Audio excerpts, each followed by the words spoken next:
All right, welcome to the NFC Beast, where we rep the NFC East, the best division in football, hands down, no lie. And this is episode 9, another great show we got on tap.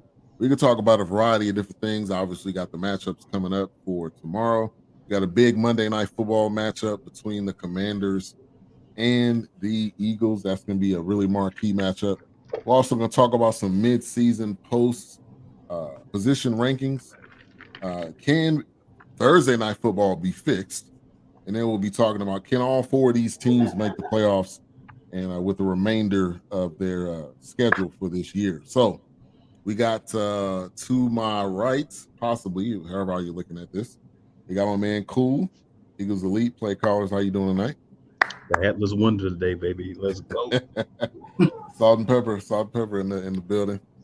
We got Live Wire Sports, Martin in the building. How you doing? What's going on, guys? What's going on? Good. We got Nathan of the NR Hour. How you doing? Bring my theme music. Go follow him on. You want to see that video that he's talking about? Go follow that on. Definitely. I'm doing good, but thank you for having me as always on the show. You guys are the best. You guys are killing it. Always love to talk about football. And how about them Cowboys? Let's go. Yeah, big matchup this week.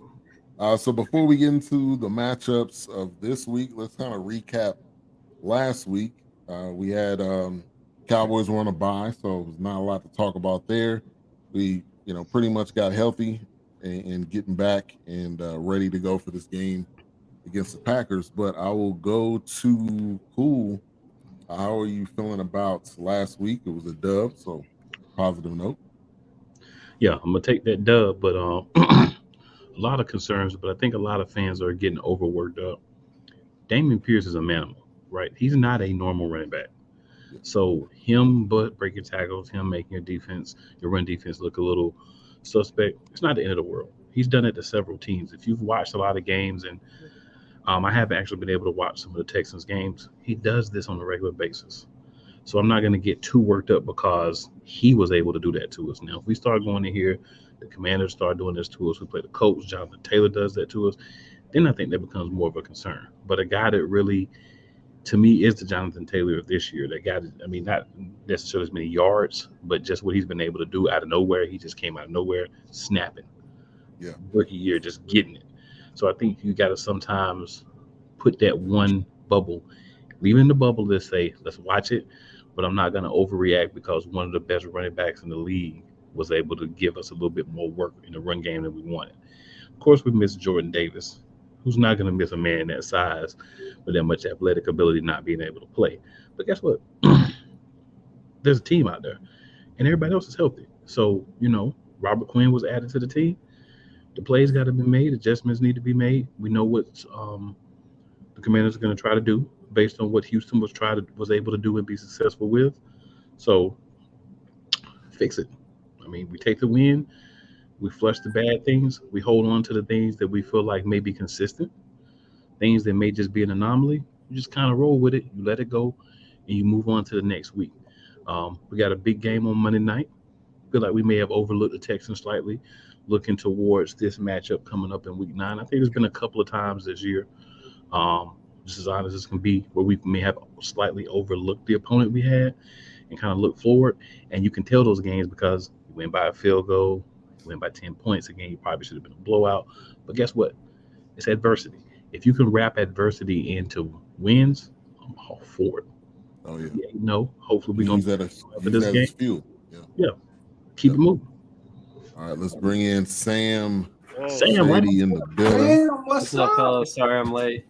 Oh, you good, man. That's called life. That's called being a dad, man. No doubt.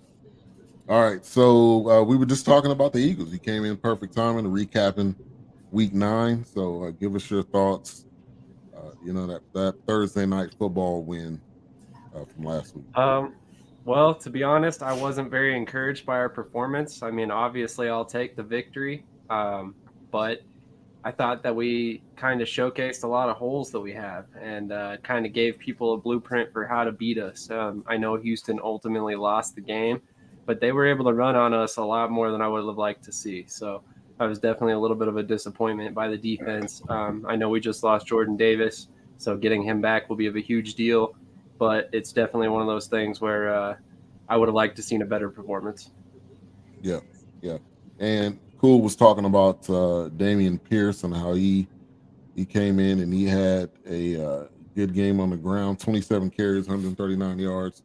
Goddard had a nice night, and y'all should be happy because they were talking high on Goddard. Top tight end, maybe the best tight end in the league right now. So Man, that'll change next week when Kittle comes out and has a buck 40. Yeah. Then Goddard will be the 7th best tight end. So yeah, that's on a week by week basis there. All right, so Martin, lost a close one to the Vikings. I guess we just start calling them iced out Cousins now because Iced out. Bud Light iced Cousins. I don't know, man. He was looking like he was in a rap video or something. Man. I don't know. Somebody needed. He was throwing elbows up. You know what I'm saying? Looking like Ludacris with the chains on. Right. He doing all the dances from the early 2010s. What's crazy is he still wasn't on beat though. I just want to call that out. No, he won't be. Man, I didn't want to lose to Kirk Cousins. The way our defense played, we let one get away. I don't know, man. It's just like we played a good game. We was in the game. We had the game. That interception by St. Jude was the backbreaker. If there was no penalty on that game would have been over. It would have been 24-10. There was nothing else that they could do. But again, Ron Rivera constantly calls us. He throws challenges. He used our timeouts uncharacteristic, and then we had a penalty on the field goal where I forgot the guy named Rigger, whatever his name is. They say that he pushed the center or whatever he did, and then we didn't even have a timeout to save more clock to at least get back down the field for a game time field goal to send it to overtime. So if we had that timeout, it could have helped us a little bit more. But I think that that throw that Heineke did to Curtis Samuel between 60 people, I was like, how in the world has Curtis Samuels caught that pass was beyond me, but that's the miracle of Taylor Heineke. Yeah. I mean, them guys go up for it, either him or Terry. So we got a tough game this weekend coming up. We can't hang our heads on this win. I wanted that win because that would have put us really at a game over 500. That would have gave us a lot of wiggle room for that 7th spot in the playoff. That's what I'm looking at. Not so much looking at so much of the tank in the team, but I'm looking to make that playoff because especially with the way the Rams playing and everybody else, because we still got after the Eagles, we got the Texans and we got the Falcons. So our position right now is still good. We just can't, fall by the wayside or make dumb mistakes that really will cost us the game. But unless that, I felt we should have won the game. We had the game. We did certain things that we needed to do to win the game. I mean, we rattled Cousins. We hit him. St. Jude had a heck of a game against Justin Jefferson, even though he had 100 yards. But he got a lot of those early though. Yeah, he got a lot of early, and then later on, he didn't get all of that. So, I mean, it was tough, seeing Kirk Cousins walking off, and I'm glad he didn't say you like that. So that's a good thing for me. Yeah, I was disappointed, man. I wanted y'all to be 500 after this coming game, man, but Yeah. I know. We all did, man. We was definitely all rooting for you guys, for sure. I Now, was. man, And that was holding Dalvin Cook to 47 yards. I mean, that's a pretty Exactly. good. So that's a good day right there to be able to do that. I mean, our defense has stepped ever since we played the Eagles the first time. Our defense has played exceptionally well since we benched William Jackson. Now he's not there no more. We have, and then a possibility. I don't know for sure. Chase might come back Monday night. You know that will be. He was ruled out.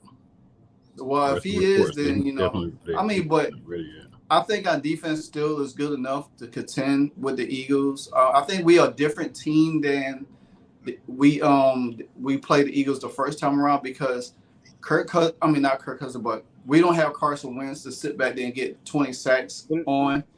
Heineke can move out the pocket a little bit, but I think the Eagles probably going to have a game plan to how to contain him a little bit, but it's just the play calling. It's just how Scott Turner and Scott Turner and Ron Rivera is going to call this game. That's the issue with the team. It's not so much the players. It's really how they call games. They could call games for us to win it, and they definitely could call games for us to lose it. Yeah, so like going off of your thing, the positive thing I love about your team right now is Tyler Heineke, man. He finds ways to win games. This guy's a baller. He knows how to play. He has obviously a lot of experience as a backup, and he started in playoff games for you guys too. So I mean, this guy has tons of experience, and he's underrated in my opinion. Obviously, he can go outside the pocket. He can do multiple things.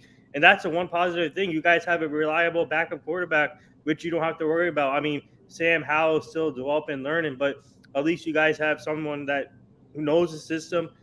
He can go there and win, plug in. I mean, you can plug him in, and he can win games for you. So that's the one positive I love about with you guys. But this is an important question. Who did it better, Adam Schefter or Kirk Cousins? Is neither an answer? That's Neither. what I want to go with. Neither. Hey, Shefty, you need to stop, man. Did he have his shirt off too while he was doing that? Yeah. You need to stop, man. I mean, it's fun. It looks funny, but I mean, it's embarrassing at the same time. Yeah, definitely looks funny. Yeah. Now we were having a little bit of a discussion. I wanted to kind of bring onto the show. Sean Payton made some comments that he's potentially coming back. None of us are surprised. I don't think any of us are surprised. I mean, he wanted to take a year off, and Martin was kind of talking about him coming to the Commanders, which is a possibility. Obviously, the Cowboys are a possibility, and I wanted you guys to open the floor, give your thoughts on it. Sam, since you're coming in, give me your thoughts on Sean Payton. Could he go to one of these teams in the NFC East? My money would be on the Cowboys, but with the way the Cowboys are playing, I don't think McCarthy ends up leaving. But personally, what I've been hearing today most recently is that Josh McDaniels might be out in Las Vegas already, and that's might be where Sean Payton lands. Granted, that's just the NFL rumor mill. Who knows how true that is? But I mean, if they fire Josh McDaniels after less than a season, that dude better never get another job. Never, ever. He better not even say head coach. I don't want to hear those two words come out of his mouth. Yeah. Exactly. I thought it was kind of a funny decision by the Raiders in the first place to hire him, but hey, he's a good coach. He really is. It's just some of his decision making when he's a head coach doesn't line up with common sense, I guess. So. He's a good offensive coach, which the door will be open for him to come right back to New England, like he did when he went to the Colts for 5 hours, and then that got changed. Exactly. He went to Denver. Man, that jerk in his movement, man. Still not happy about that, man. But Martin, back to back. Yeah. Martin, you were talking about it before we went live, so. You think Sean Payton would come? Yeah, because I missed the segment on NFL.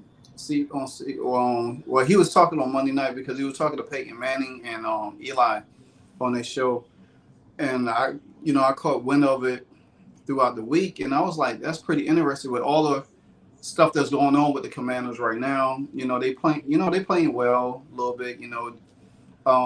They blocking out the noise pretty much here and there.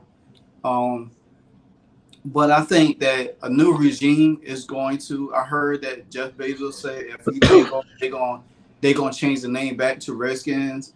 Um, that's something that gonna be interesting. And I also heard that they definitely going to look into, bringing the team back to RFK Stadium, rebuilding it, as a whole new stadium. So there's a lot of possibilities right now, but the main thing is to get Steiner out first before all of these changes.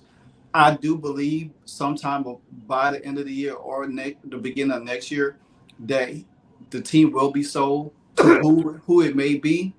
But if Sean Payton is there, available, and if he's saying, well, hey, I'm available, but I'm gonna wait out to see what the Commander situation does, and he comes to the Commander, I'll be all for it because he's proven. He had a quarterback with Drew Brees for the longest. He always had a great defense. He could bring in his people. I'm sure he gonna want control. That's gonna help out a little bit more. He understands, certain things. Now he do have some scandals behind him a little bit. But I think that his coaching experience outweighs that much. That'll give the Commanders, who they may be, the Red Wolves, the Generals, the back to the Redskins, a new sigh of breath of fresh air. Could we have a quarterback under our belt? I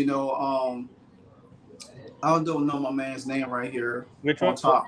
Oh, me, Nathan. Nothing. Yeah. He mentioned it, like tanking going to the draft. Now, the only way I see that they tanking is that they put Carson Wentz back in.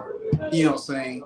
And that goes to tanking. Then you have your tanking. He'll And definitely then be tanking that way. yeah, and then all of a sudden, because I did hear somebody say on Twitter say, well, hey, maybe Caleb Williams. But I don't want the team to tank. I want them to do good. Because I want to coach it, whatever the changes may be. I want somebody to say, well, hey, this team got talent. We just need to put the right pieces around to build it to build a franchise the way it's supposed to be back into the winning ways. So if it's Sean Payton, I'm all for it. I sure don't want no Josh McDaniels. definitely. Yeah. Well, yeah, like we said, he should not get another job after this. And I would honestly hope that he at least stays there for 2 years. One, to me, that's a complete waste. I don't understand why teams make it hire guys. Yeah, I don't understand why teams hire guys, and then they either fire them the year after in 5 games. I mean, you know pretty quickly, or you should have known in the interview process, or looking at his past coaching experience. So I don't get that when it comes to being a GM and being an owner of a team, that you make decisions, fast decisions to hire and fast decisions to fire. I don't get that. 100%. It's something we see every year too. Every year, it seems like that same happened to what was that, Steve Wilkes, and what was that, Arizona, yep. Yeah. I think he lasted 1 year, or and then they fired him. I mean, and now look at him now, being the head coach for the Carolina Panthers, interim coach. After they torched the whole roster. Yeah, he's been in two tough situations in his career so far. But going to Sean Payton though, man, like I said before the show, I think the best fit for him right now is the Chargers. I think Brandon Staley should be in the hot seat because even though they're 5-3, I mean, everybody's saying he should be in the hot seat, and look at all these injuries they have. I mean, they have Mike Williams, Keenan Allen is still out. You got J.C. Jackson out for the season. So they have tons of injuries. But, I mean, I think if I were the Chargers, I would start looking for new head coach pretty soon. And I think Sean Payton should be on top of their list. I would say the Chargers, the Cowboys, and maybe the Raiders, but I think the top two right now is Chargers and Cowboys, in my opinion. Yeah. Dark And horse for Sean Payton, Mm. the Carolina Panthers. Ooh. I mean, you got a good point because he can build that from scratch. Because there is Yeah. Or how about the at Colts the too? bottom of the barrel. The Colts? No, right? I still can't believe the Colts fired Frank Reich. Hey, speaking of which, Frank Reich, come on back, buddy. We want you back. We want you in Philly. Cool No. says no. What are you talking about, Cool? I like Steichen. We don't need him. Oh, no, I don't want him to replace Steichen. Sorry, I guess I should have rephrased that. But like assistant head coach or I don't want him to senior have any- analyst or somewhere on the staff. Who's the quarterback coach? He can probably step in and do that, maybe. Kevin Patullo, I believe. I don't even want him to do that. Now, I think what so- we have is good, so I don't really want to, I don't want to mess it up That's with any fair. But unnecessary. that's gonna be a big storyline. Sean Yeah. Payton, see how that goes. Dan Snyder's storyline is gonna be even more interesting. But let's get into some of these games for this week. We don't have Wise, so we don't have a Giants representative tonight, but we're gonna get into the first matchup: Texans at the Giants. We really don't need to talk about this one for too long. Texans are just not in a position to win games. Now, they may keep it close. They can compete, yeah. They can compete, but will they win this game? No, especially at MetLife Stadium. I'm looking forward to Saquon running crazy, and I definitely got Giants. I'm not gonna say in a close one, but I think in the fourth they'll pull it away. It'll be convincing.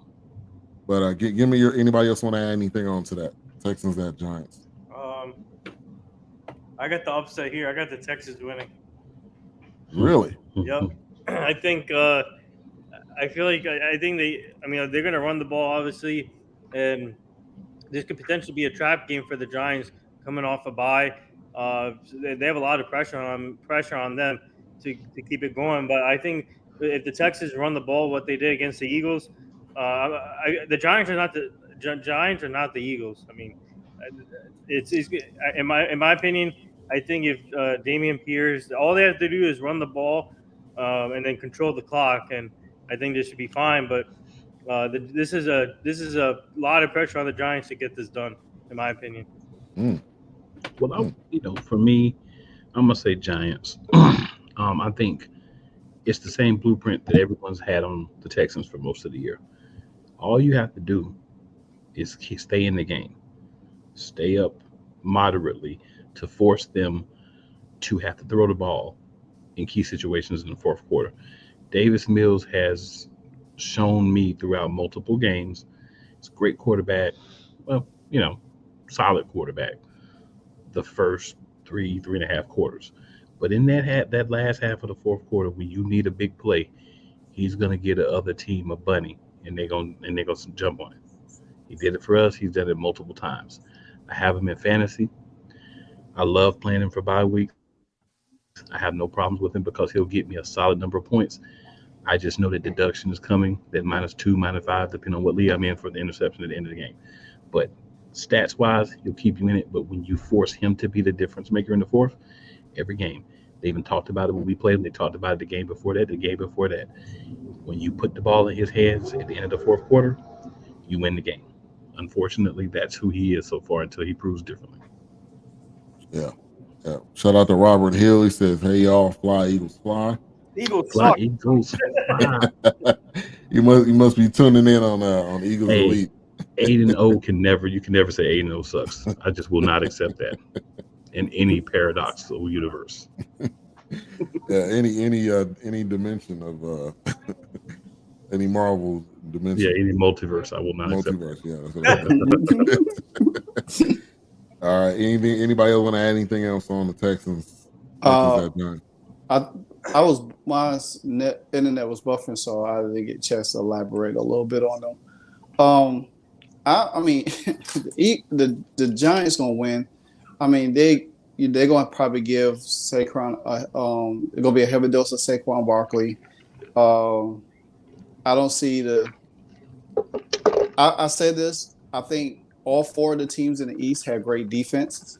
I think Giants still going. They're going to be able to get after Davis Mills. They just they was able to run on the Eagles, but I just don't think they will be able to continue to rely on the run without doing other different things in the game to try to win the game. I mean, right now, they number one, in the mock draft to pick first in the draft. I mean, they're probably gonna make it look competitive, but eventually they're gonna lose the game. Now, if the Giants get caught slipping, they could lose the game, but I don't see them losing. So, the Giants 6-2? Yeah. Yeah, I'll chalk. Go ahead and add one to. They'd be 7-2. Yeah, and I mean, and we got to factor in they're playing at home, so it's not as if this on is that horrible turf. Yeah. Certainly, Shepard tore his ACL on that. That one sucks. He hadn't been able to play a full year. I don't think ever in his career. So, we got pretty much a consensus on the Giants, except Nathan saying that the Texans. So we will see. We will definitely keep those receipts next week. All right, Cowboys at Packers. This is how about the Cowboys? Let's go. Playing in Green Bay. Dallas is favored. This is an interesting matchup, which I kind of talked about this on Snowman in the morning. Is that you're coming off of a horrible game for Aaron Rodgers, so he's definitely going to want to change their season, but also kind of change the directory of where they're going based on their last performance. But also Cowboys coming off a bye, so it's an interesting matchup. I think this is the year that we will beat Aaron Rodgers, and we will decide as a team to not give him time at the end of the game. Which we seem to do that every single game. We give him that minute and 15, and he just drives down the field. Our defense is better this year. I think Aaron Rodgers is in a horrible headspace and just in a bad space. So this could work to our advantage. I'm going to say Cowboys in a close one. I think Aaron's not going to play the same as he played last week. So this is going to be I think this is going to be a tough matchup. Go ahead, Nathan. Yeah, so I agree with you 100%. This is not the same Packers team from before that gave us some tough games against us. Obviously in the playoffs, and everybody knows about that game with Dez Bryant. But I feel like now this is a weak Packers team, and this is a much better Cowboy. We have a much better defense, in my opinion, with Micah Parsons obviously headlining the defense. I think in this game, the Packers' offensive line is kind of weakness. So I expect Micah Parsons to get some sacks against Aaron Rodgers tomorrow. If that happens, then the Packers are done, because you know what Micah Parsons can do for us. So in my opinion, the defense, obviously our defense is the biggest key in this game. And we got to keep Aaron Rodgers on the sideline, obviously. But I think I feel confident in this game, and we just have to run the ball with Tony Pollard. And Zeke is still questionable, so we don't know if he's going to play. So I expect Tony Pollard to get a lot of carries, and Dak Prescott control the ball, obviously. And I got us beating the Packers 34-27. Okay. Real quick on the injury report. Packers got a ton of people out. Devondre Campbell, Shamar Jean Charles is a cornerback. Powers Barnes is doubtful, and they got Eric Stokes and Tipa Galia, who's on injury reserve. So they were talking about a ton of injuries on that defense, which could definitely work to our advantage as well. But I'm gonna go to you, Sam. Give me your thoughts. Cowboys at Packers. Honestly, I think the Cowboys have too much firepower. You're good. I honestly think the Cowboys have way too much firepower for the Packers this week. I definitely think the Cowboys are going to pick up the victory, and it might be a decisive one at that. 34-27, that's a pretty solid score, but it might even be a bigger deficit than that. It really just depends. Like Nathan said, if Micah Parsons gets going, this game could be pretty ugly for Packers fans. Yeah. Quickly. Go ahead, cool. I was just gonna say, hey man, this right here ain't gonna be no good game, man. It's gonna be a problem, man. And they gonna whoop that train. Kill him. Let's go. Like I say. So Ben, Lions got to eat. Lions got to eat. Yeah. Based on what Snowman was saying, he's talking about 6 sacks. Yeah. Now, hey, if it's a record-breaking day, I'm all good for that. I like that. Especially now you got to remember one thing: Snowman is my guy, but he gets a little blasphemous with some of those takes. He does. They get a little blasphemous. He does. I can see 4. As long as we get to see that meme of Aaron Rodgers laying sideways with his helmet hanging off, then it's a good day. Now that will probably happen. It's a good day. Then. All right, Martin, give me your thoughts. We talked about this on my show on Wednesday, and a lot of them were saying it's going to be close. Nifton said 34-27. I don't think it's going to be that close. I think Dallas is going to put Aaron Rodgers' helmet back in the dirt where his eyes pop out of his head again. I do see Michael Parsons getting to him. Probably, I give Michael Parsons about 3 sacks in this game. But if you look at how Green Bay has been playing, they can't score over 20 points. So to think that they have scored 27, that means Dallas will have to have a complete lapse in defense for them to score 27 points. I don't see that happening at all. I think that the Dallas offense is rolling pretty significant since that comeback. Whether Zeke plays or not, you still got Tony Pollard there. That's very dimensional running back. Overall, I just don't. I mean, we put pressure on Aaron Rodgers. We beat them. So I don't see nothing Aaron Rodgers could do to say, hey, yeah, they playing in Lambeau, but to me that mystique is about going this year. So I'm going with Dallas in a big way. I say Green Bay 17, Dallas about 35. Okay. And if we look at their schedule this year, they lost to the Vikings out the gate, and they went on a 3-game winning streak: Bears, Bucks, Patriots, and then they went on a 5-game losing streak: Giants, Jets, Commanders, Bills, Lions, and now they're facing us. So it's been a tough season. I don't see it getting any better with us coming in town. So we'll see tomorrow. I think that's going to be a great matchup. Now, Monday Night Football: Commanders at Eagles. This one, I'm looking forward to this one. I think this is really game of the week. In division rival, Monday Night Football. It really don't get any better than this. You got we've been talking about Heineke for the past couple of weeks, and then we got the Eagles who are undefeated. So I'm gonna go ahead and kick it to Cool first. Yeah, I'm glad you did, because he's the undefeated one right now. So look, yeah, we gotta go. We gotta go to the winners first. Look, man. Here's what's real about this game, right? There's a lot of pundits, a lot of Commanders fans, all the Commanders. They got Heineke now and blase this and blase that. That's all cool and everything. I'll acknowledge it probably won't be a blowout this time. It'll be more closer to what I anticipated in the first game. But you got to stop Miles Sanders. You got to stop Jalen Hurts from throwing and running, right?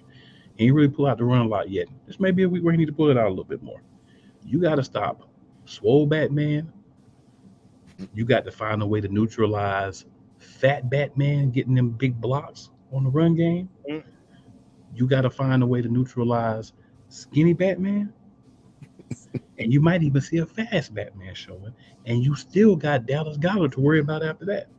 So what I'm gonna say is the plethora of weapons that the Philadelphia Eagles are bringing to this game, as well as the advanced intelligence that Jalen Hurts is showing, and the development that he's had in his second year as a starting quarterback, Washington may not be prepared for the storm that's coming. You played us early in the season and you played us close, and I will acknowledge it. I'll give you that as far as the score wasn't close, but we had a couple of big explosive plays, and other than that, you kind of kept us down the second half. We just kept you from scoring as well. Well, we're in that second half of the season now. We're not just protecting wins and trying to get 3-point wins and sliding down and running the same play 3 times to drag the clock. I think they're kind of switching into the all right. It's time to show who we are. People started to disrespect the 8-0 team. It's time to start putting the foot on the throat and pressing down, putting some cleat marks in them throats. And I think, unfortunately for the Commanders, they're coming along on the schedule right in the middle of us switching that mindset and getting that mindset change to all right, we're 8-0. People treating us like it's a playoff game when they play us. Everybody trying to knock us off, right? So guess what? We're not giving it up easily. So Commanders and everybody else is on the rest of the schedule. If you want to knock us off, it's possible because nobody's perfect. We can be guiding the week, but you better bring A+ game. You better not turn the ball over. You better not make those wild, crazy bombs down the field that somebody miraculously catches because those are going to go Philadelphia's way more oftentimes than not. With one of the best, if not the best, cornerback duos in the league in James Bradbury and Darius Slay. Chauncey Gardner-Johnson, he's all over the place, baby. He's getting interceptions, 4 straight games with a pick. And I'm not going to say everything because my man Sam needs ammunition. If I take everything, I'm being selfish. But I'm going to finish by just simply saying this. The Commanders are going to lose this game, period. You can believe you're going to win this game. All the bravado was great before game, but you have to step on the field and you have to go up against the juggernaut. So all the talk is great, but when you step on the field, what they say, what Pop say back in the day, you and I both know what's going on. That's what's real. You and I both know how it's going down, right? Oh my God, Sam, you want to go ahead? Yeah, I'll try. I mean, it's hard to follow what that just was, but oh my God, I held back soon. Honestly, I gotta say, I think this game's gonna be tougher than a lot of people think. Washington's front seven is insane. If they can slow down the run at all and contain Jalen Hurts, which I think they have the talent to do, whether or not they can actually execute is another story. I mean, we have a lot of talent, like Cool just spoke on. But the secondary is where I think Washington really can't keep up with us. I mean, when you look at it, I mean, like you said, we've got Dallas Goedert, we've got A.J. Brown, we've got Devontae Smith and Quez Watkins. And, basically that right there, they don't even have the defensive backs to line up one-on-one with any one of those 3 guys, let alone all 3 of them. So I think it's just going to be a situation where the game's going to be close, until probably the 4th quarter when we start to pull away and then ultimately collect the victory. But I do think Washington is going to be very scrappy in this game.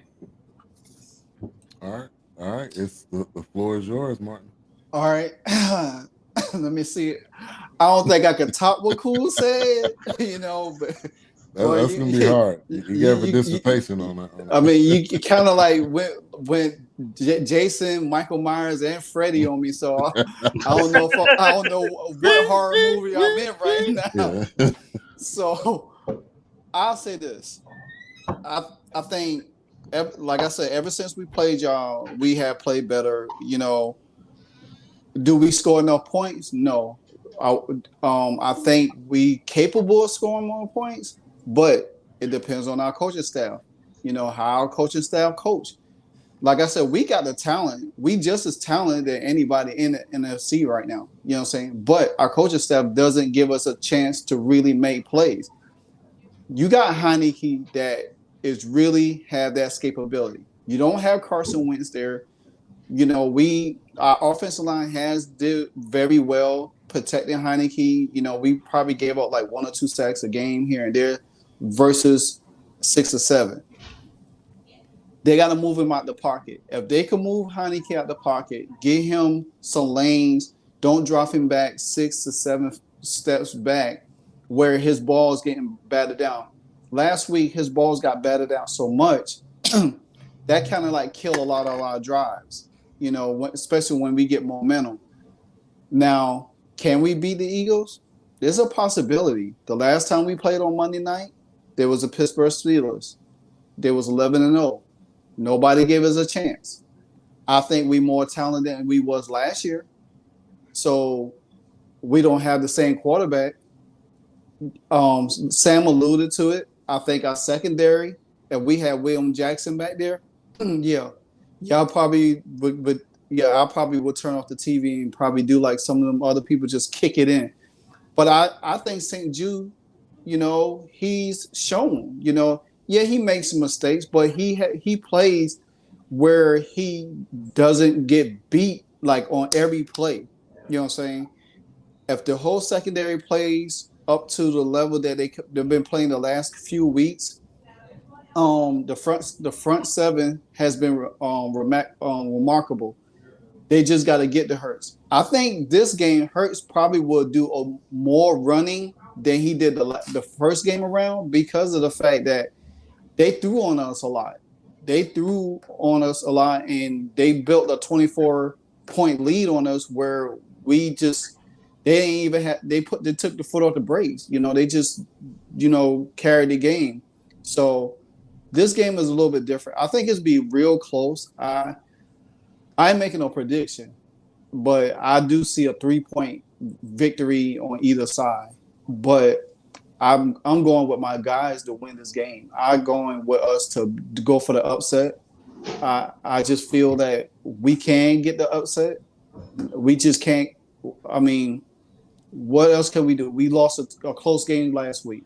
So I feel that them guys felt like they let one guy get away. They playing the NFC East team. We have not won we have not beaten Dallas or Philly in the division. So this is our time to split one of these games. All right. And so on the injury front, we were kind of talking about it a little bit earlier. Chase Young looks like he's out.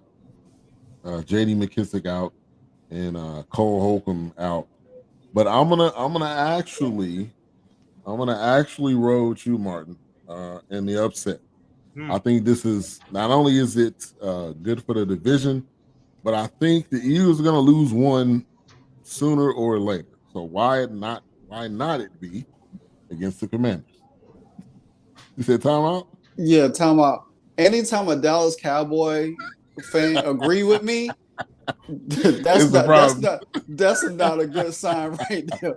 I'm scared for real now. Hey, I'm on your side, man. I'm just messing with you. Nah, you good. But yeah, I'm gonna go with the upset. So I'll say this: we are going to be missing Avante Maddox, more than likely, and Josh Joby. Joby's may not be as much of a concern, but Avante Maddox mixing will be, a concern for Philly. But hey, man, I say this all the time. I mean this from the bottom of my heart. Nobody likes us, and we do not care. I know. Yeah, you don't like y'all either. So you sure y'all ain't the Detroit Lions, Detroit versus Eagles versus everybody, Philly versus everybody? Yeah, we've been feeling like that for years. Yeah. Yeah. All right. Listen, you're the deciding factor here. Yeah. So as a big Cowboy fan, also here, I'm going with the Washington Commanders. That seals a victory for us. I'm going. We need to play the game now. I'm going with the upset, and I feel like because this is a division game, and it can go either way. And I feel like Tyler Heineke is playing great football. So all they have to do is run the ball and play their game. So I'm going with the Commanders 24, and then the Eagles 21. And I do have a serious question here. For Ben and for Nathan, are y'all guys really picking against the Eagles, or are you just hoping that we're going to lose because you need us to lose a game? It's a little bit of both. But yeah, it's a little bit of both. I'm not gonna lie. It's 50-50. Yeah. It's Y'all gonna the happen Eagles, one week. and It's gonna happen one week. Don't worry, we're not gonna stay undefeated. It's gonna happen. yeah, Law because averages, it's gonna happen. that's the big storyline now. You know, anytime a team goes 8-0, 7 to 8-0, they're like Dolphins. I mean, like the closest team to do it was the Patriots. And they Well, still Mercury Morris, he'll be out in a couple of weeks. We'll have to get to 10-0 before Mercury Morris makes an appearance. But we know if we Right, get like 10-0, Mercury Morris will be out every week hoping we lose. The thing is, man, when a team's winning and they're not even playing their best, right? Then they start to play better. Somebody gonna catch them slipping 1 week. It's just not gonna be this week. It's just not gonna be this week. Yeah. You know, my guy, I like you, man. hey, I like you too, cool. But sorry, bro.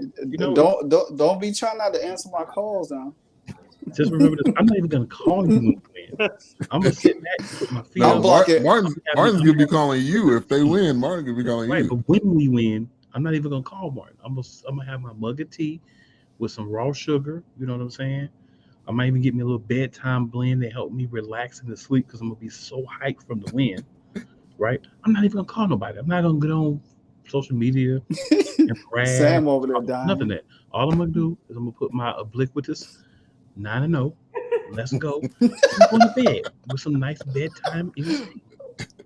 With a nice bedtime story, and you get Yeah, a nice sleep story. I'm gonna be right there, be like 8-1, be like ooh wee, and I'm gonna be like, all I'm gonna do is I'm gonna put a whole Heineken bottle on my timeline and tag cool. Tag cool. This is for you. This Heineken is for you. Just so we're clear, this is all happening on Earth 2, not this Earth. Not this Earth, not this realm.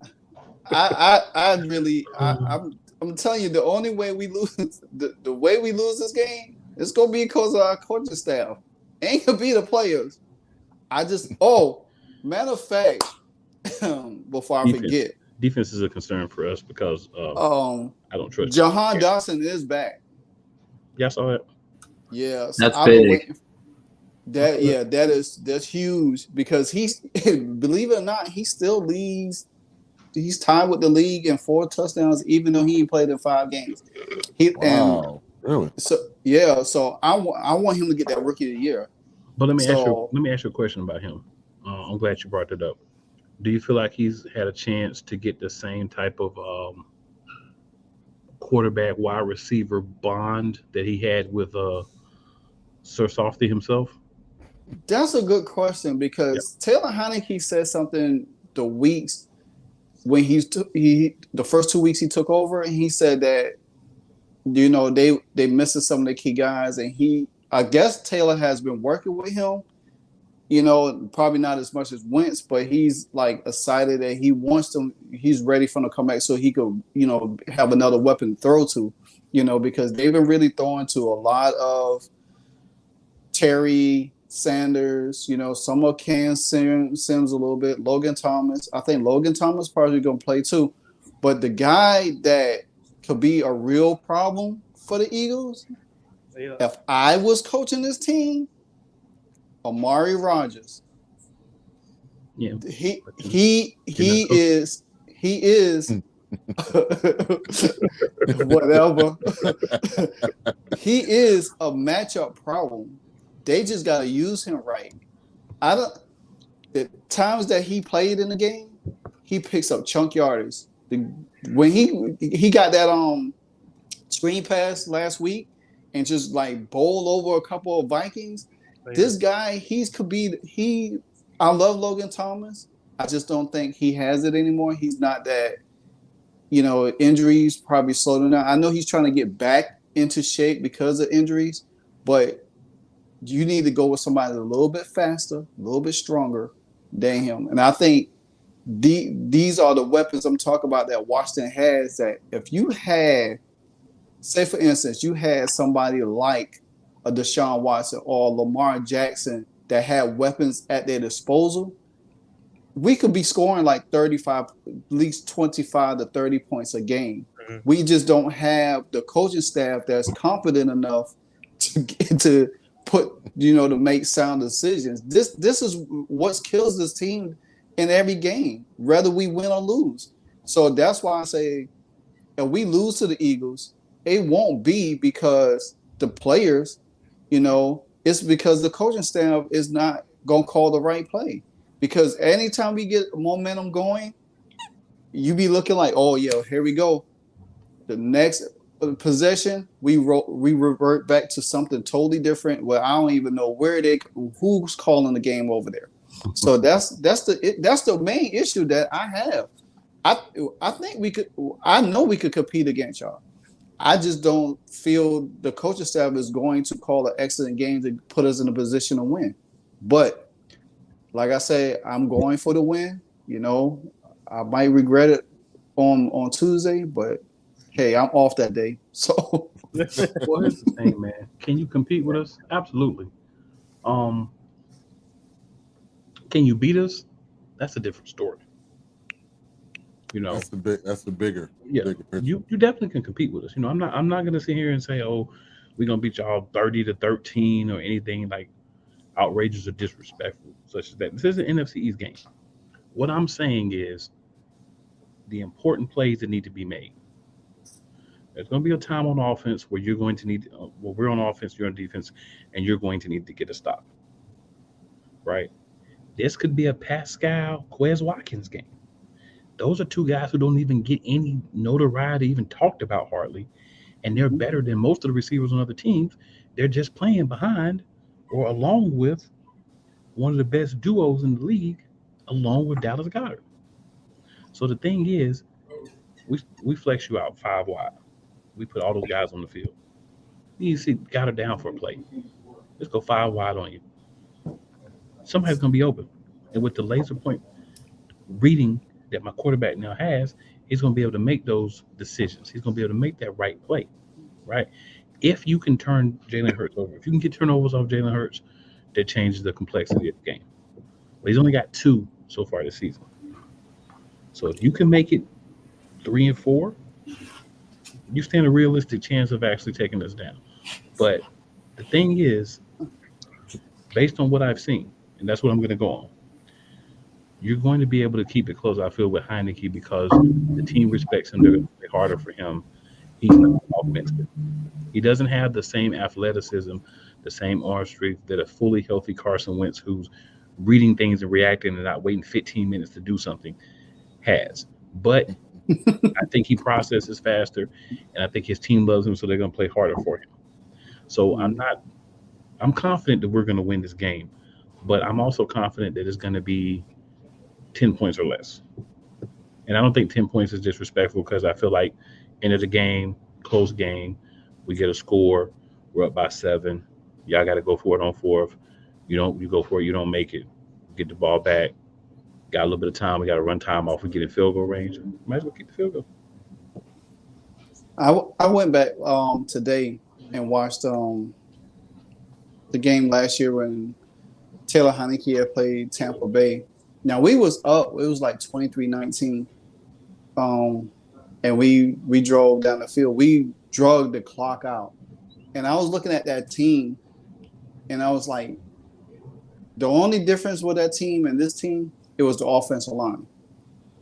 That's the difference from the offensive line we had last year.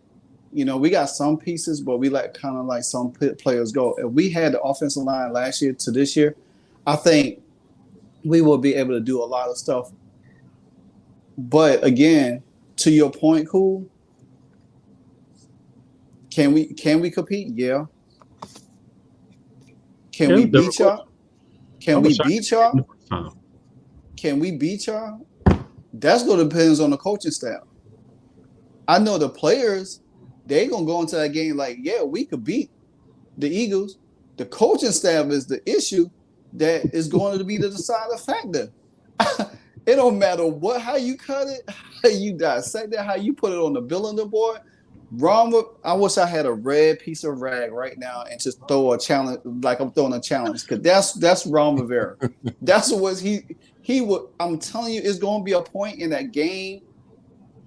That point in that game Monday night, you will see a red challenge flag come on, and we're gonna lose it. and all I'm gonna do is post on Facebook a red challenge flag. That's red Rama Bear, because I'm gonna be that mad Red because Ron. he does that. Yeah. It's like you threw a red challenge flag after Taylor Heineke put the spin cycle on somebody, and then you 1 yard short, and you challenged it to see if it was a first down, and you knew clearly that was not a first down, and we went for it, and we still got it, and you lost that timeout could have been the difference between us tying the game at the end or winning the game at the end. So, yeah. I don't have confidence in this coaching staff when it comes to sound decisions like that.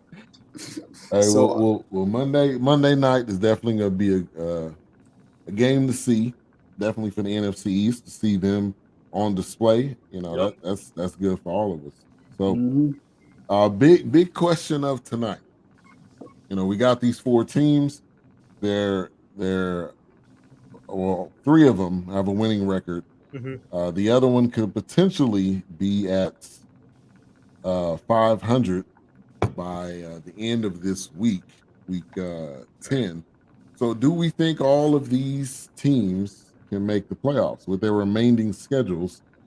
And as I was kind of looking at the schedules, we'll kind of have a 2-part in one question. It looks like the Giants and Philly, I think, have the most favorable, I'm not going to use the word easy, I'm going to use the word favorable schedule down the stretch. So you guys think these 4 teams could possibly make the playoffs with their remaining schedule? And I'm going to go to Cool first. I think that both of those was Cool's questions that he posed for the group.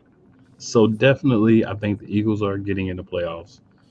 I think the Cowboys are getting in the playoffs. I'm about 80% at this point sold on the Giants getting into the playoffs. The Commanders, I think, have a very good shot. They're going to be 2 games under 500 after this Monday, but they have 2 more winnable games to get back to 500. And if we're being honest, the rest of the NFC, who's breaking away? Who are you looking at besides a division leader, besides San Francisco, that even has a shot? And I just say that because they're not the division leader right now. I fully expect them to take over in Seattle to at some point cool off, but just based on what we have now.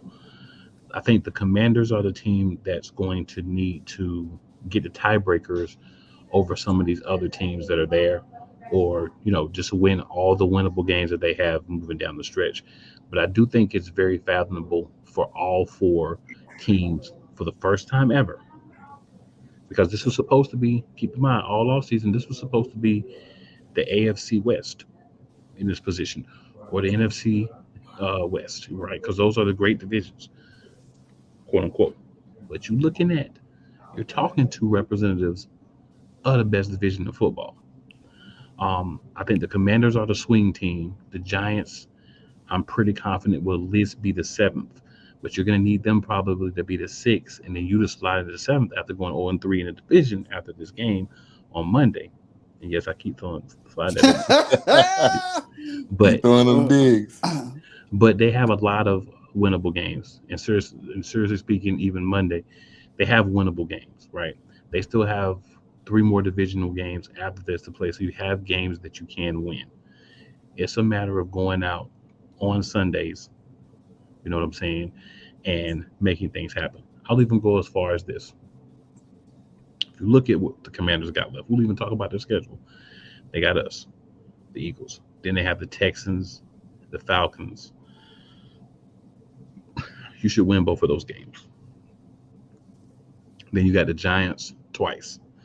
You should split with the Giants, worst case, right? So that's 3 out of 4 games you should win. Then you got the 49ers on Christmas Eve. That's going to be a game that the Commanders really need to, honestly, all jokes aside, the Commanders need to go in there and beat the 49ers. After that, you got the Browns, and then you got the Cowboys to finish the season. The Cowboys may not even have anything to play for by the end of the season, that last game. So you look at it, After this week, you got the Texans, the Falcons, the Giants twice, the 49ers, and the Browns. If you win 4 out of those 5 games, by the time you get to the last week of the season, the Cowboys may not have anything to play for. And even if they do, they're probably not going to play the whole game. I think if you win 4 out of that 5 before that last game, you put yourself in a very good position to get the last playoff seed. And that's really what I want.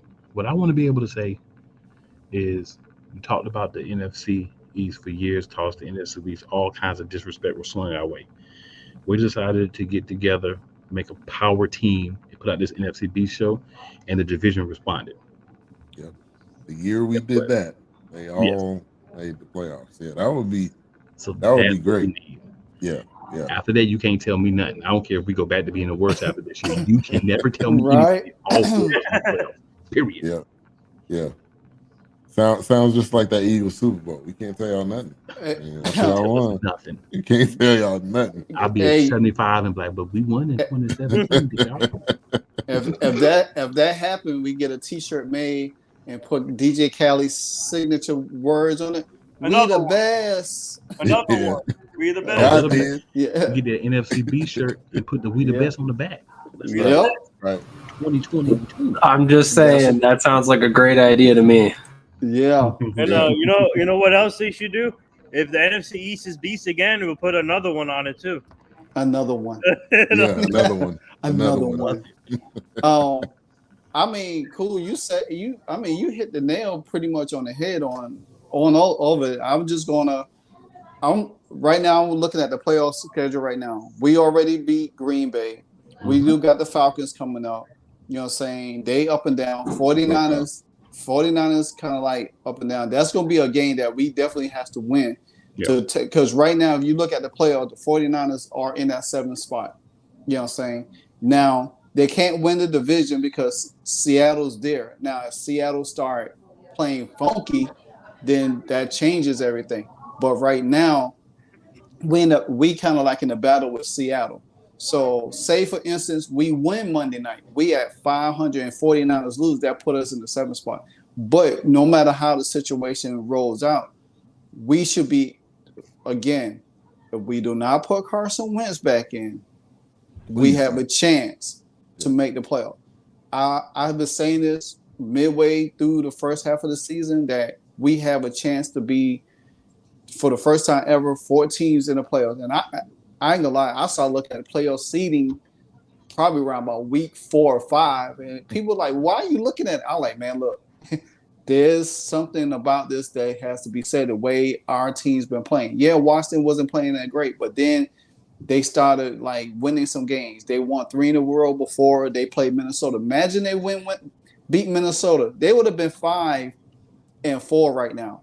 So, and then the loss against, if they did loss against Philly, wouldn't really matter because they still hold that position. And then they could come back and reel off 2 straight against the Texans and the Falcons. That would have gave them 7 wins. So it's not far-fetched, but I think Washington probably is the key for all 4 teams to make it. I think everybody's going to make it. We probably split with, like you said, split with Dallas because Dallas ain't going to be able to have nothing to play for at the end of the year. Philly, Giants, we could split with them and then beat the 49ers, everybody else. And then, because the 49ers they're going to be playing hard too. They're going to really want to make that playoffs. But then again, it depends on how Jimmy G plays. Jimmy G, Carson Wentz, almost the same people in one, so it's going to be it. And the 49ers got a lot of injuries over there too, so let's not think they kind of like little on the feet. Hey, and Jimmy G's still the quarterback. He can win some games, but he can lose some games for you. Exactly. What's up, Courtney? What's up, Courtney? Yeah, we definitely gotta get you on. Courtney's an Eagles fan, so we can have 3 Eagles fans in the group. Well, hey, he could come on the week. Sam's not here, so I was gonna say he could be my fill-in. Yeah, I'll add you to the group. He said next week maybe. Yeah, I'll add you to the group because Sam, you're gonna be out next week, right? Yeah, next week and possibly the 26th as well. Okay. So the next 2 weeks. Yeah, Courtney, I'll add you. That's my bad. I didn't do that early. Don't on, eat but- no turkey, Sam.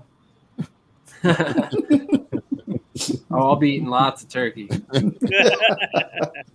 Now looking at the potential playoff, you got 6, 7, and 8 is 49ers, Bucks, and Commanders.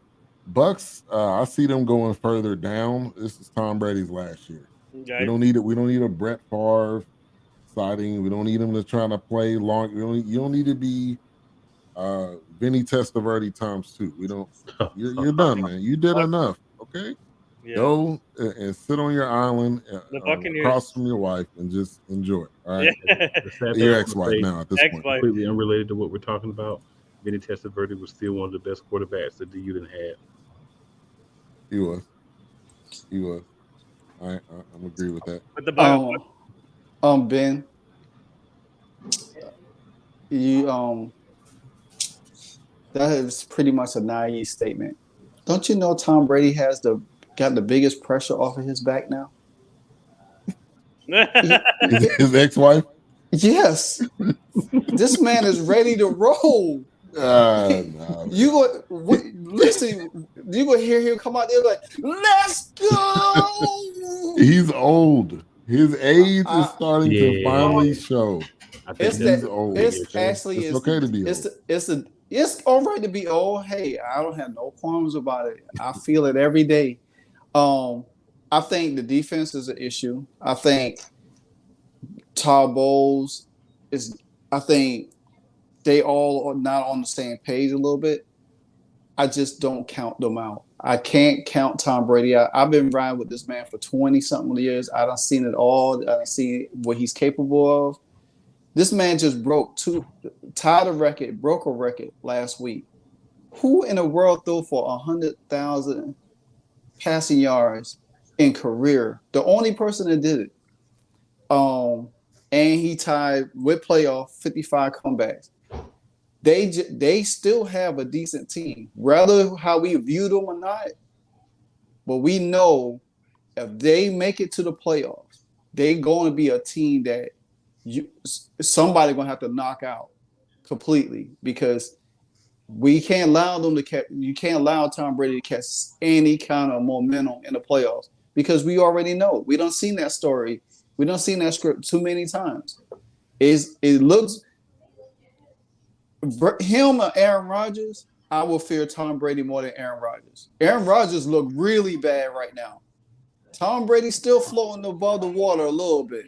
So we can't knock the Bucs out completely unless, they start losing more games. But right now, they at 4-5. They're ahead of their division. They tied, their game over Atlanta. That's all they got to do is hover right there and to make it in there. That NFC South, just like Al just put in there, first 1 to 8, first 1 to 8 games, really. Mm-hmm. The NFC South is like becoming our division from the past 3 years. Basically, yeah. Yeah. Yeah, and I'll say this: I normally would not count him out, but this year I'm counting him out. And if he passes the ball to Mike Evans on a game time drive, Mike Evans is going to drop it. Even though he makes some good catches, when the game on the line, Mike Evans is going to drop that pass. Who else you got? Go ahead, Nathan. Yeah, I think, in my opinion, obviously their team is not the same as the full team. Their defense is struggling, like Martin said. The offensive line is a struggle too, in my opinion, because Tom Brady, I think, has been sacked the most, right, this season, if I'm not mistaken. I think almost the most. I think Matt Ryan was. Yeah, Matt Ryan. But I think, in my opinion, the teams that have a better shot at making the playoffs outside better than the Buccaneers, I would say the Commanders, the Falcons. Obviously, I think the Falcons have a chance to win that division. And the other bottom teams, the 6, 7, 8 seed, whoever's there, have a better shot than the Buccaneers right now, because right now, I mean, obviously Tom Brady's not playing good football. They're not simply simply they're not the same as the years before. I don't know what's going on, but I think this year is not it's not going to happen. I don't. They're not going far, and there's other teams ahead of them that's much better right now. Yeah. Let's get to some questions here and comments, and then we'll kind of round it out. Courtney says if Heineke keeps playing well, Wentz is done. Yep. He's done now. Done Wentz regardless. was done before he got there. Yeah. Yeah, really. I mean, he was done when he was with the Colts.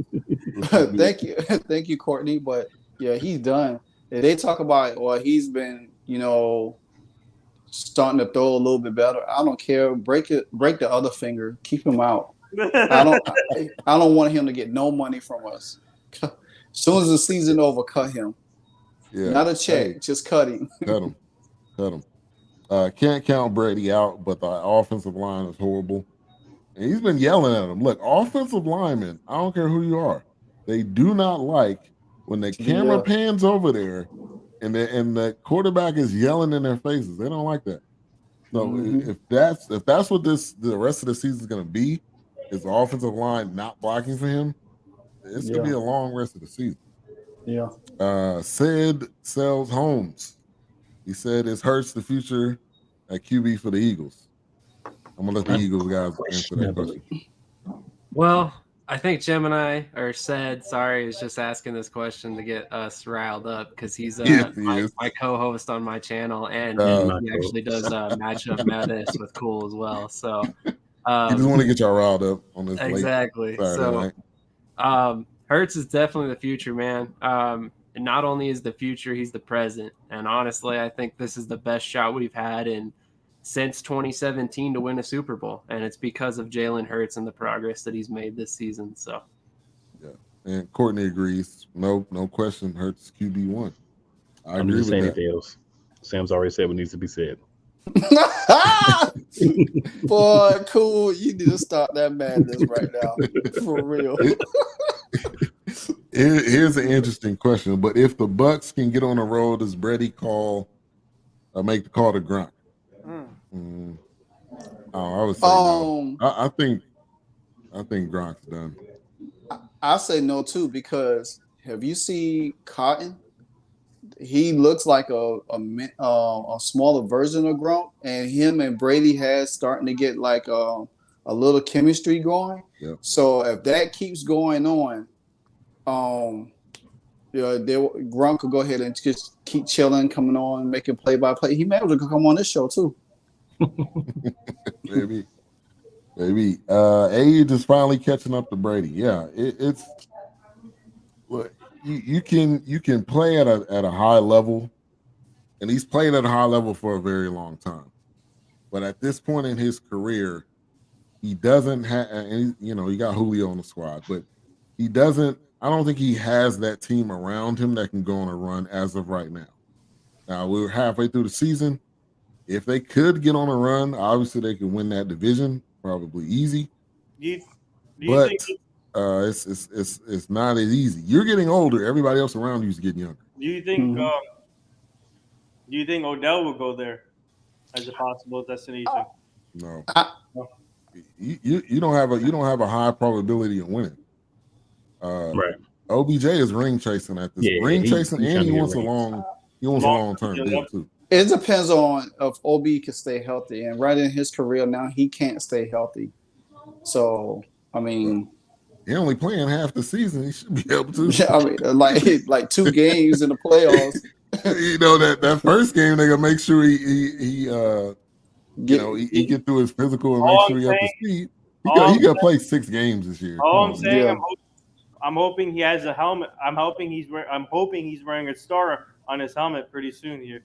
Let's go. I hope so too. Cowboys, Chiefs, Bills. Cowboys, Chiefs, or Bills.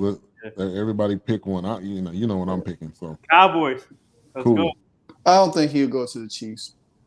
I could see him go to the Bills. I can see that. I think would Jerry pay money for him just for a short-term plan? Yeah, I can see Jerry forking out a little bit of money on a 1-year deal.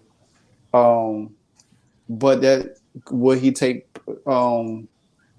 touches from CD?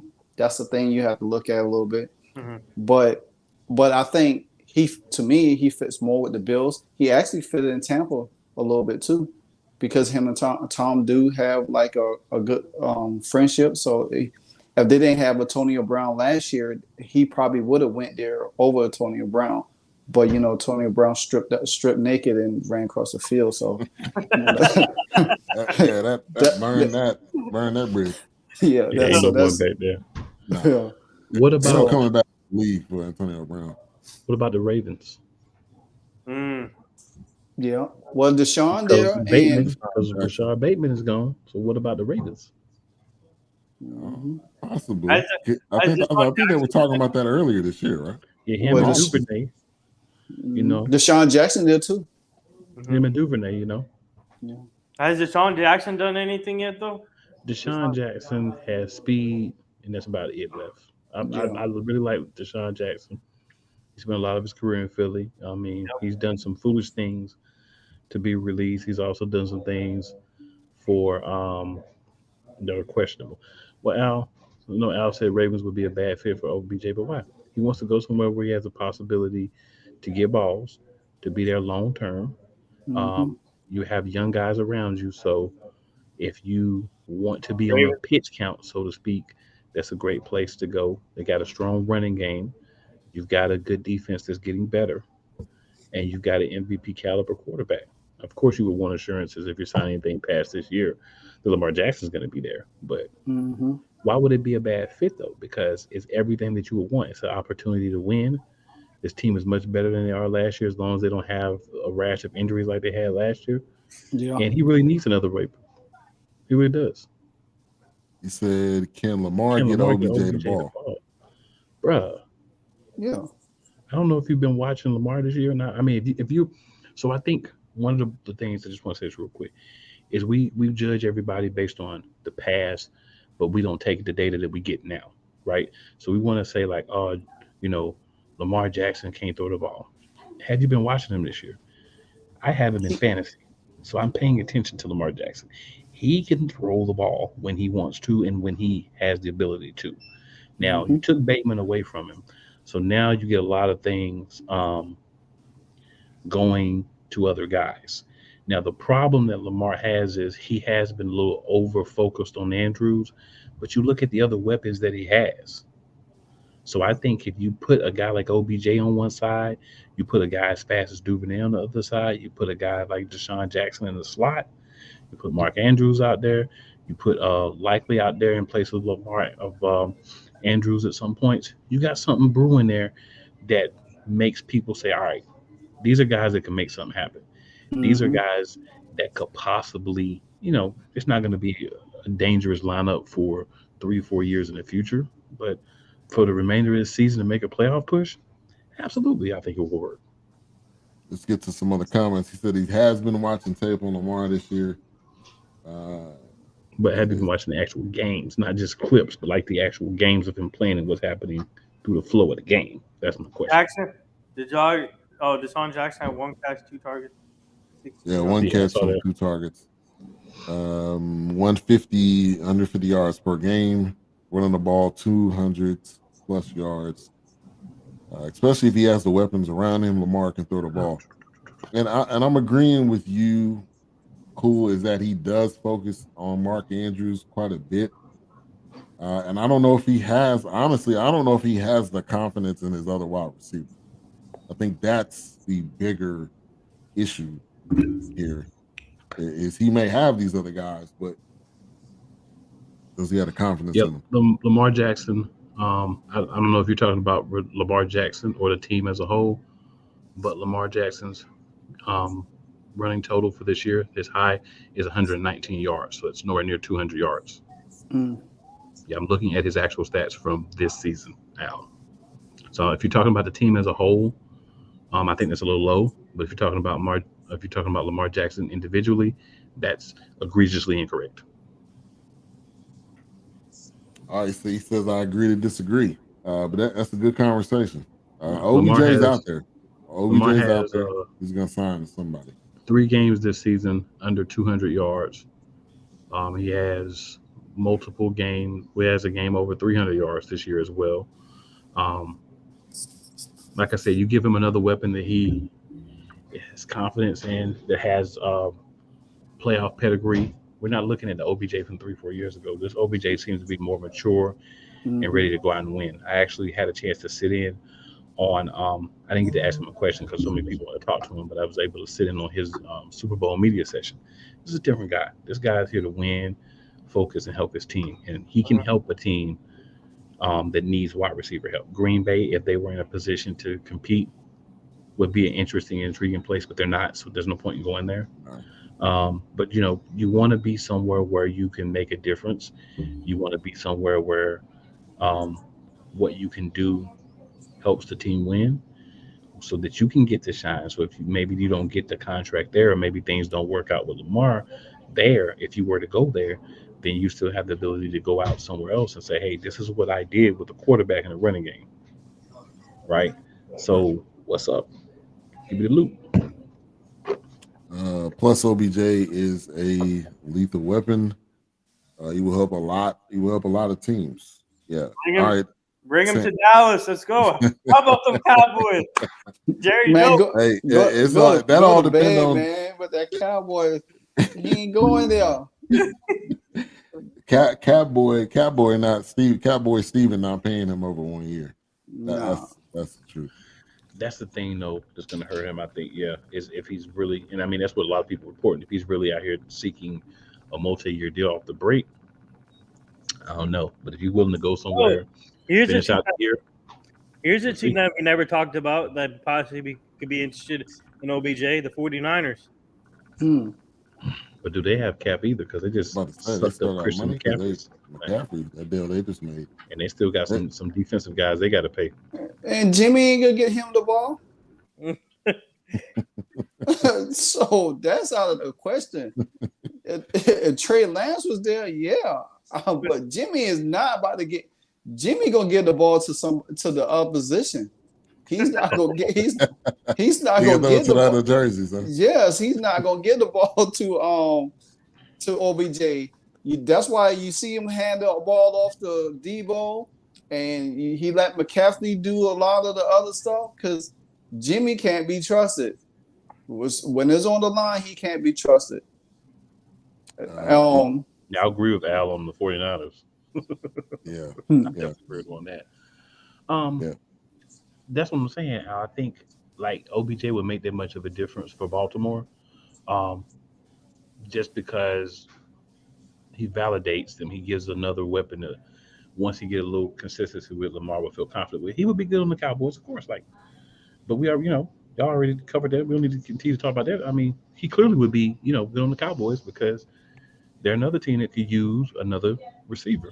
Yeah. But the thing is he good with saying, I'll be your mercenary for the rest of this year and then I can do what I do?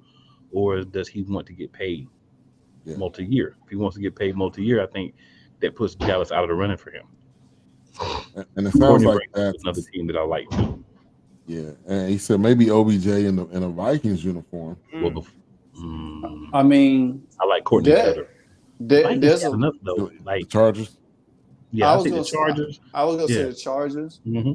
I actually was gonna say, shoot, it don't slip my mind. I was gonna say because they ain't even giving Thielen the ball no more in Minnesota because of Jefferson and Osborne and them other dudes. So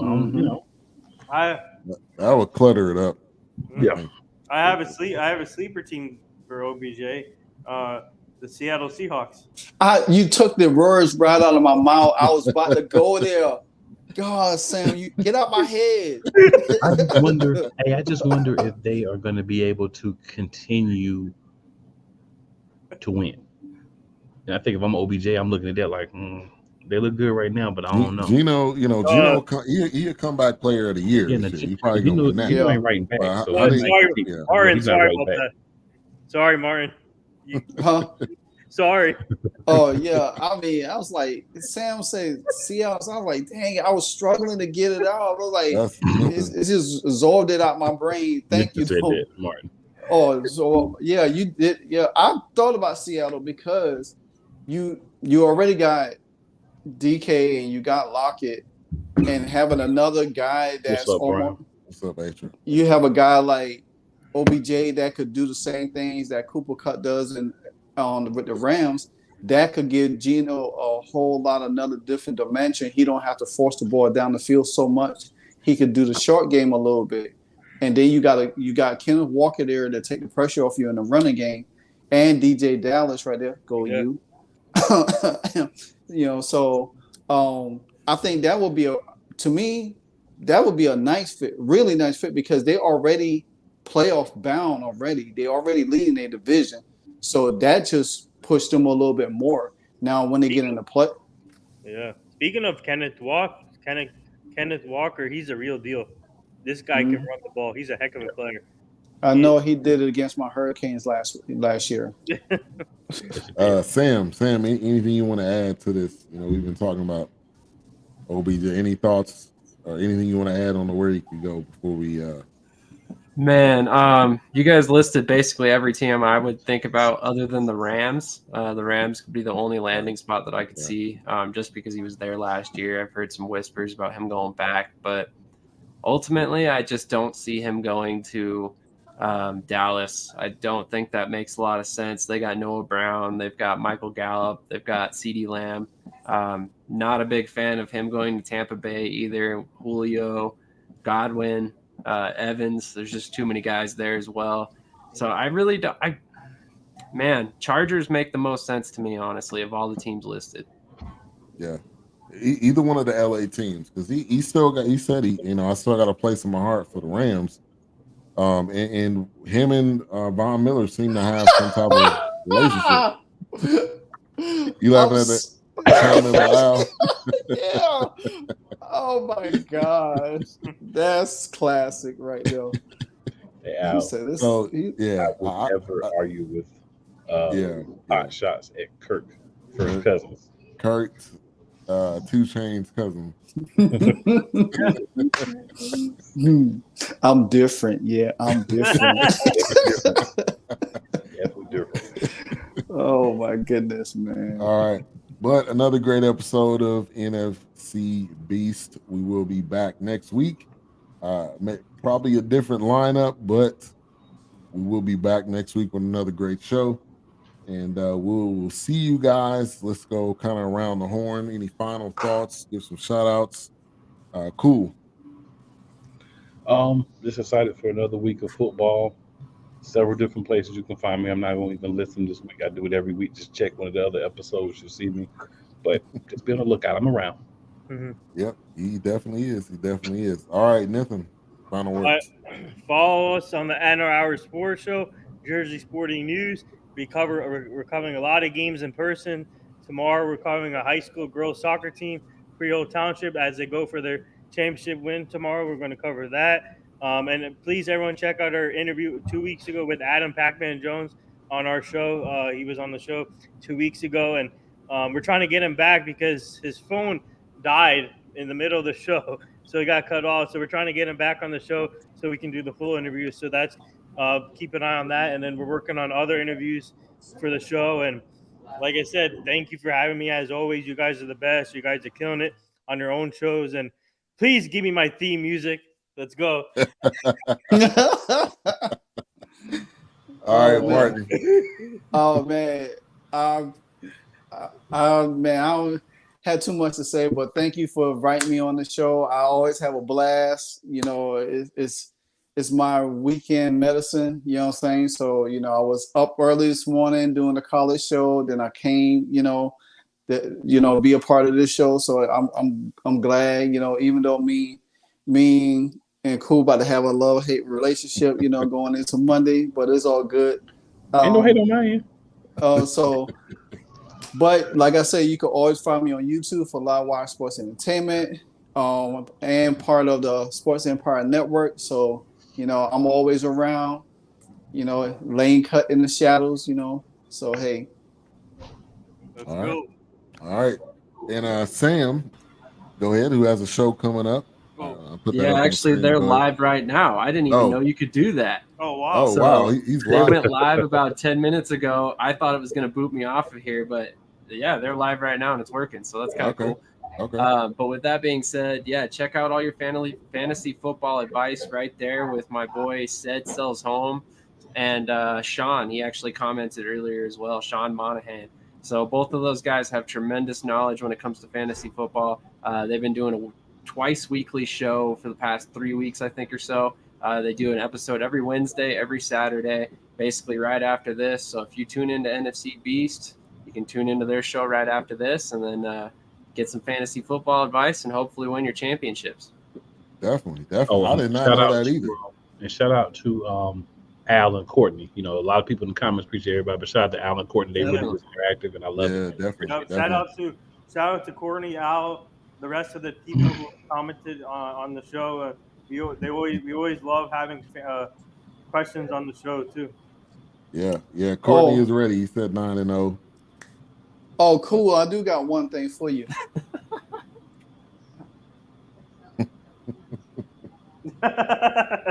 Did you see it today? I saw it. Yeah. I'm a little upset with it right now. I'm still hurting from that loss. I can't. The team I can't. Oh yeah. Don't take me back in time. I'm trying to enjoy the day, man. I understand, man. It's just every time I see the thing right now, it just reminds me of that. You know what I'm saying? Right.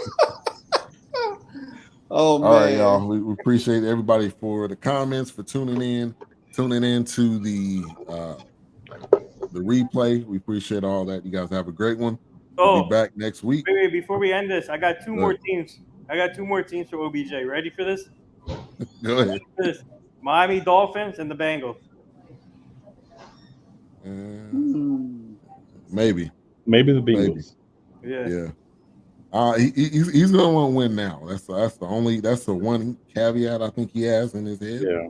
So he's gonna want to win now or possibly next year. Definitely if he's doing it long term. So, but we appreciate everyone. Have a great night. Next week. Peace. All right.